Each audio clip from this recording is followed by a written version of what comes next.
Thank you for watching. If you like my content, I would love for you to support my Patreon page. Starting as low as $3 per month, you can contribute to my media. Contributions allow me to upgrade equipment and more time to dedicate to bring you up-to-date videos and merchandise. Click the link below in the description to get started today. And again, thank you so much for supporting me all these years. Are Latinos a part of hip-hop culture and history in the beginning? Let's talk about it.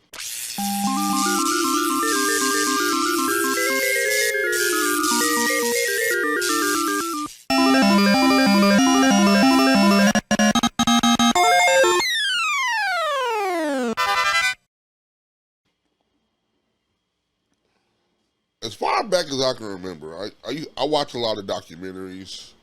I like to call myself a hip hop historian in training. I love learning about hip hop culture. I listen to a lot of, stories. I like being around people who were there, whether as fans or when I get a chance to talk to a celebrity that was involved. I actually just came from New York earlier this month, so I was able to experience that. But one thing I can always remember is like every documentary I've ever seen, every hip hop movie I've seen back in the day. I'm not talking about recent. I'm talking about like Wild Style and Breaking, Crush Groove. It was always Latinos there. Seriously, one person that's making a lot of noise on this is Fat Joe. Fat Joe is really, passionate about this ideology. And there's nothing wrong with that because, personally, he's right. Latinos have always been there. Now, I will say this. As far as number-wise, there may have been more Latinos on the more technical side of hip-hop culture. And before I get into that, a lot of you people get it confused. And it sounds like a lot of you were saying, when he says hip-hop, that he's just talking about straight rap, and that's it. He's not talking about, he's talking about the whole culture of the whole. When New Yorkers talk about hip-hop, they're not talking directly about rap. They're talking, there's 4 elements of hip-hop: breaking, the MC, DJing, and graffiti.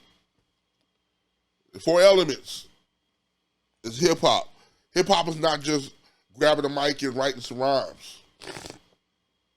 And that's one thing you have to understand, and that's kind of where a lot of us differ. That a lot of you don't understand that this is, people were like, well, I don't remember bumping a lot of Latin hip-hop. Bro, it's not about the music 100% of this conversation. So I will say that as far as voices in hip-hop, like rappers, I don't really remember a lot of Latino rappers back in the day. But I could be wrong too, because a lot of you have never really been in New York, so you don't realize that Puerto Ricans, a lot of them look like us, Afro-Latinas and Afro-Latino. So I got a friend who lives in New York. If you looked at her, you'd swear she was just a light-skinned black woman, but she's Puerto Rican. I got a homegirl who's Panamanian. If you looked at her, she looked like a black girl, a regular black girl. But when you tell her to speak Spanish, she speaks Spanish as good, if not better, than some people who are Mexican American. You know what I'm saying? So and another thing is, a lot of you, when y'all hear Latino, y'all automatically think Mexican. No, not disrespecting Mexicans, but you're not in an area where this culture, you can learn from this culture. I was like that too when I was younger. I used to think that just because you were Latino meant that you were just Mexican. You had to look like you were Mexican, and that's not true. I mean, I'll say it. I thought Fat Joe was black when I first found out about Fat Joe when I was younger. I thought he was a black. I thought he was just a light skinned black dude. And it wasn't until like the I Shot You video where I started kind of really looking at it. You know what I'm saying? But I didn't because I didn't have access to the internet, so I couldn't see like all these old pictures that people are posting of Fat Joe when he was younger or whatever. You know what I'm saying? So I didn't know. I had no clue. But what I'm saying is they've been there. I mean, DJ Crazy Legs, he's Puerto Rican. You know what I'm saying? You look at Angie Martinez. You look at Fat Joe, Big Pun, Cuban Link, Armageddon. You know what I'm saying? You look at Cardi B. You know what I'm saying? She's one of the newer ones. You look at hell. You know, ain't Nicki Minaj? Ain't she Latino? I mean, if you go to New York, a lot of black people speak loose Spanish. In New York and New Jersey, a lot of black people speak loose Spanish because they're around that culture. You know, the culture's intertwined in New York, depending on where you go, especially in Brooklyn, the Bronx, you know, even in Harlem. You know what I'm saying? Those cultures intertwine. It's like you give and you take. Everybody is equal. You know what I'm saying? I really feel like a lot of you are out of pocket because I look at a lot of you who are saying this and talking crazy about the culture when a lot of you are not from New York. You're not even from the area. You're not even from New York or New Jersey. And B, you're not even in the age range to really dictate that in your mind. Like, Cats was born in like, if you, I mean, you know, you like, well, I was born in 1970, 1975 or whatever. So you really didn't become self-aware until you were like 10. So 85 is when you became self-aware. And you're not even from there. You know what I'm saying? I was really reading like a lot of Tariq Nasheed, and I like Tariq Nasheed. I really do. I think he's very smart, intelligent brother. He's aware of our culture, and I get it, you know, because we want something of our own. We want to be able to say this is ours. But the fact that remains is we may dominate as far as rap, you know what I'm saying? But we don't dominate as far as that breaking, as far as that graffiti. You know, DJ maybe. Yeah, DJ we're in there too. But at the same time, you got cats like Kid Capri in there. You got Tony Touch. You know, it is so many Latin DJs out there. You know, also, if you know your history, a lot of the clubs back in the day in New York that were letting hip hop in the building were Latino clubs. These were Latino clubs that would let hip hop come in and, you know, and do their thing. So to me, that's giving back. You're giving sanctuary to the birth of this culture. You know what I'm saying? You're basically the manger in the birth of this Christ-like birth, which is hip hop. Oh, that was kind of cool. That was kind of deep. I said that like, but a lot of you don't. You know, a lot of you think you know, but you don't know. You really need to do your research.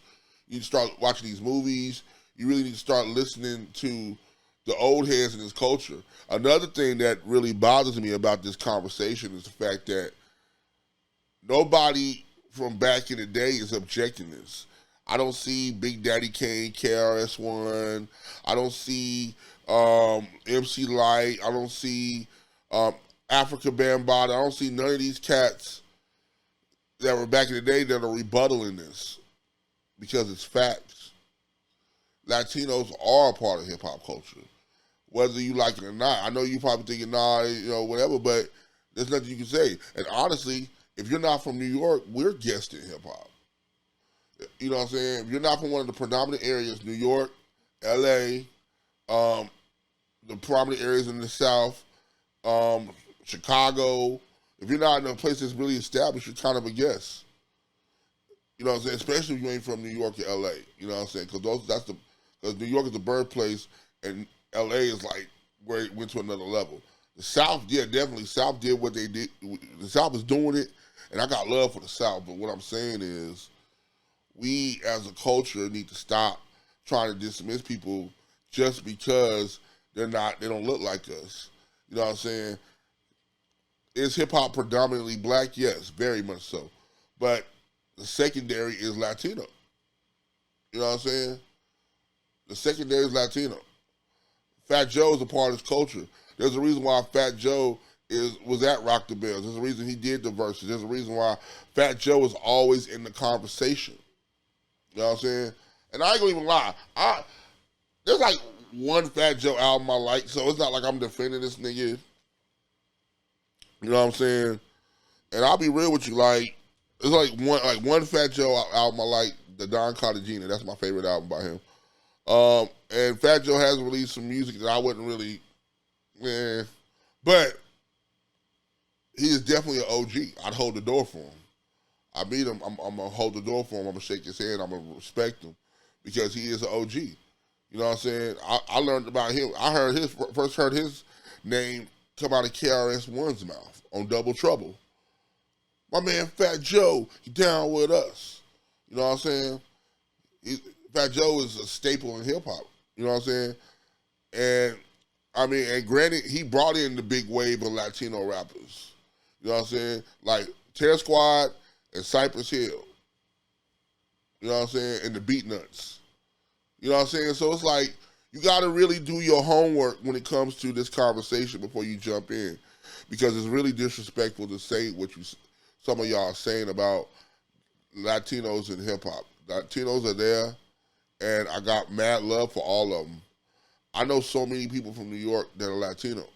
Hell, one of my producers, big up to my boy Rock Delfini, he's Latino. And he's a dope-ass producer, yo. Some of my favorite producers, the Beatnuts, I just mentioned them earlier. Latino. I love their music. Prendelo. That's my shit. You know what I'm saying? I listen to this shit. This is the music. I was out in New York, and big up to Greg Nice. He was doing what's that show called on Rock the Bells? Salute the Sample. He was doing it live, and I participated in that at Rock the Bells. And you know, he was like talking about he played the sample for the Beatnuts. And he was like, y'all don't know nothing about the Beatnuts. And I started going off. I was citing their lyrics and shit because I fuck with the Beatnuts. You know what I'm saying? And he looked at me, he smiled. He was like, damn. You know what I'm saying? And when I was doing that, a lot of Latino cats around there was like, oh, you know your hip-hop. Which, by the way, they were really shocked that a Kansas dude came all the way from Kansas to New York for Rock the Bells. But that's another story. But, like I said, yo, this is we gotta chill. Well, y'all gotta chill because I'm there. I'm already there. And it's real, like I said, it's real disrespectful to even dismiss Latinos in this culture. So, but that's all I gotta say. Let's get the conversation started. What do you think? Do you think Latinos are a part of hip hop culture? And when you think about that question, I want you to understand that it's not just rap. It's rap, DJing, graffiti, breakdancing. The four elements. When you hear hip hop, you hear just rap. When I hear hip hop, I think of the four elements. You know what I'm saying? So you gotta understand the question. And I want you to research and get back to me. Do you think that Latinos played a part in the beginning of hip hop? Do you think they played a part? Do you think they deserve to have their own estate in this culture? Do they own real estate in this culture? I personally think yes. There's a lot of things that wouldn't have happened if it wasn't for Latinos. So, but I'm about to go. I gotta go back to work. I gotta go to work. I was really thinking about this, and I was sitting there like, damn, do I want to make this video? Do I want to go ahead and work? So I just took the L. I gotta make this video, but I gotta go to work, get back to work. Holler at your boy, like, subscribe, comment, and let's keep it moving. Salute. Peace.